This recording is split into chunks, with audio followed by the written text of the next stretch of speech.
4 ఎలా ఉండబోతున్నారు sir elections? ఏముందండి 2019 నుంచి జగన్ చూసాం. జగన్ ఇప్పుడు అన్ని ఇజ్జా కానుక పిల్లలకి ఫీజులు మేనేజ్మెంట్ బాగానే చేసుకొచ్చాడు.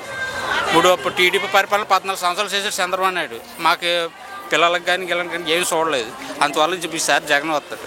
మరి ఈ పథకాలన్నీ ఓన్లీ వైసీపీ నాయకులకి వైసీపీ కార్యకర్తలకే వస్తున్నాయి? లేదండి, అంత పొగరు అర్హతలన్నీ అందరికీ వస్తుంది.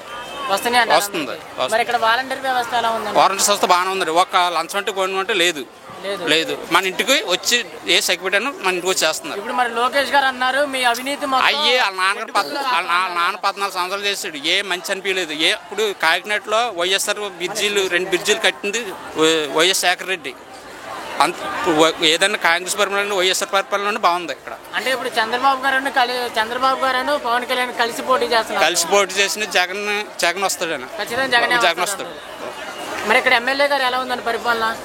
ఎమ్మెల్యే పర్లేదు బాగానే ఉందండి. బాగానే చేస్తున్నా. అంటే ఈ సమస్యలు అవన్నీ తెలుసుకుంటున్నారు సార్? అవన్నీ మామూలు అండి.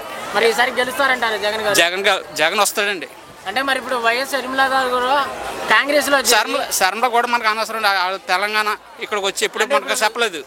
కాంగ్రెస్ లో చేరి ఏపీలో కూడా పోటీ చేస్తాం అన్నారు. ఏమన్నాడు కానీ ఇక్కడ మాత్రం జగన్ వస్తాడన్న. ఒకవేళ వస్తే ఏమైనా ఎఫెక్ట్ కొట్టిద్దాడు జగన్ గారికి? ఏం వేస్తాడు? ఏమి కొట్టదు.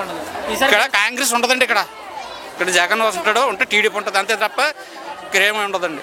ఈసారి జగన్ గెలుస్తుంది ఖచ్చితంగా.